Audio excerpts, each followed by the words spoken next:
ओम शांति। हम सभी तपस्या कर रहे हैं, परमात्म मिलन के सुख पाने का अनुभव कर रहे हैं, उसको बढ़ाते जा रहे हैं। इसमें बहुत आनंद है। हम भगवान से बातें करते हैं, उसका शुक्रिया करते हैं, उसके प्यार में मग्न हो जाते हैं। परंतु इस तपस्या के मार्ग में, विशेषकर अमृत वेले, कई विघ्न और बाधाएं अवश्य आती हैं। हर एक को अलग अलग आती हैं। किसी को आलस होता है, तो किसी के संकल्प सुंदर नहीं उठते, किसी का ब्रेन ही डल रहता है सवेरे, किसी पर रात के सपनों का, नींद का इफेक्ट रहता है, तो किसी को भोजन का इफेक्ट रहता है, शरीर में कुछ हो जाए उसका इफेक्ट रहता है। ये विघ्न भी मनुष्य को योग करने नहीं देते, सुख भरा जीवन जीने नहीं देते। लेकिन हम सभी को याद रखना है, विघ्न तो आएंगे ही। आज तो संसार में हर व्यक्ति को किसी न किसी विघ्न का सामना करना पड़ रहा है। सत्य के मार्ग पे तो वैसे ही ज़्यादा विघ्न होते हैं। ईश्वरीय मार्ग में तो माया के भिन्न भिन्न रूप के विघ्न होते ही हैं। लेकिन हमें इन विघ्नों को सहज रूप से पार कर लेना है। विघ्नों को मनोरंजन बना देना है।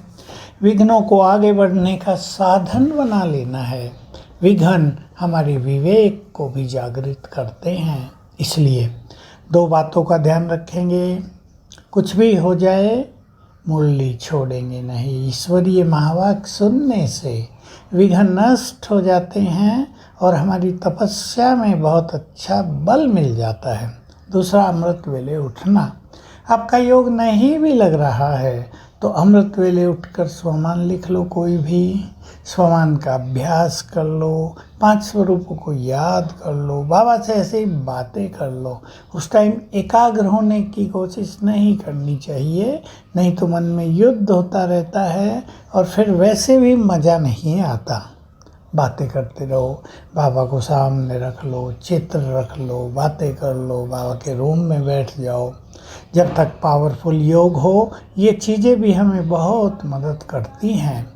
तो हमें इन छोटे मोटे विघ्नों से घबराना नहीं है। परिवारों में भी कुछ ना कुछ संघर्ष कभी कभी विघ्नों का कारण बन जाता है। कई लोग ज्ञान में आते हैं, उनके परिवार वाले उनको रोकने लगते हैं। पवित्रता के कारण कई तरह का विरोध होने लगता है। होगा, क्योंकि संसार से हटकर जो कुछ चीज़ है। लेकिन हमें अपनी धारणाओं में बहुत दृढ़ हो जाना चाहिए। विघ्न तो आएंगे और चले जाएंगे, लेकिन यदि हम स्ट्रांग होंगे, यदि हम शक्तिशाली होंगे, तो विघ्न हमारा कुछ नुकसान नहीं कर पाएंगे। हमारी तपस्या में वे बाधक नहीं बन पाएंगे। बाधक बनते हैं। कईयों को देखने की आदत, कुछ भी मोबाइल पे खराब चीज़ें देखने की आदत, कईयों को तो अश्लील चीज़ें देखने का भी चस्का लग जाता है। फिर वो छूट नहीं पाता। आँखों का रस, मन का रस उस तरफ झुक जाता है। ये भी आजकल बहुत बड़ी विघ्न और बाधाएं हैं। लेकिन जिसको महान तपस्वी बनना है, उसको बुरा देखने से, बुरा सोचने से, बुरा सुनने से हमेशा ही बचना होगा। जितना हम इनसे बचकर रहेंगे, उतना ही हमारी एकाग्रता अच्छी रहेगी। नहीं तो आत्मिक दृष्टि के अलावा और चीज़ों पर हमारी दृष्टि गई तो मन देहभान में आ जाएगा। हमें शरीरी हो ही नहीं पाएंगे और लगेगा योग तो सबसे कठिन सब्जेक्ट है। बस अब योग अभ्यास में बाबा से अपनेपन को बढ़ाते चलें। वो मेरा है, ये फीलिंग बहुत बढ़ाते चलें। अपनेपन से उसे यूज करें और तपस्या के लिए ही, उसके मार्ग पर सफलतापूर्वक चलने के लिए ही बाबा को यूज करें। अपनी विघ्न और समस्याओं में बाबा का आह्वान कर लिया करें। बाबा आ जाएंगे और हजार भुजाओं सहित हमें मदद करेंगे। ये हजारों लाखों भाई बहनों के अनुभव हो चुके हैं।